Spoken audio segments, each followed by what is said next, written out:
Welcome to Sirisha kitchen. ఇవాళ bread ఉంటే చాలండి ఈ స్నాక్స్ చేసుకోవచ్చు. త్వరగా కూడా అయిపోతుంది, టేస్ట్ కూడా చాలా బాగుంటుంది. దీనికోసం ఒక బౌల్ తీసుకొని అందులో 1 కప్పు శనగపిండి వేసుకోవాలి. కొంచెం క్యారెట్ తురుము, క్యాప్సికమ్ ముక్కలు, ఉల్లిపాయ ముక్కలు వేసుకోవాలి.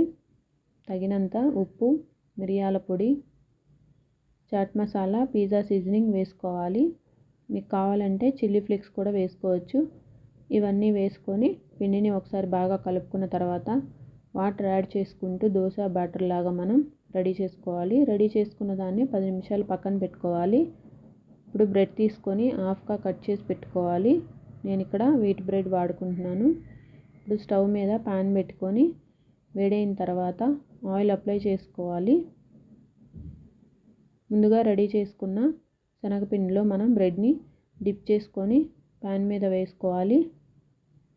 ఇలా వేసుకున్న తర్వాత ఆయిల్ అప్లై చేసుకొని 2 సైడ్స్ మనం దీన్ని కాల్చుకుంటే మనకి ఈ స్నాక్స్ రెడీ అయిపోతుంది.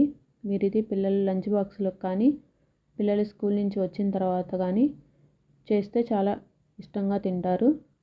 వీడియో నచ్చితే లైక్ చేయండి, సబ్స్క్రైబ్ చేయండి.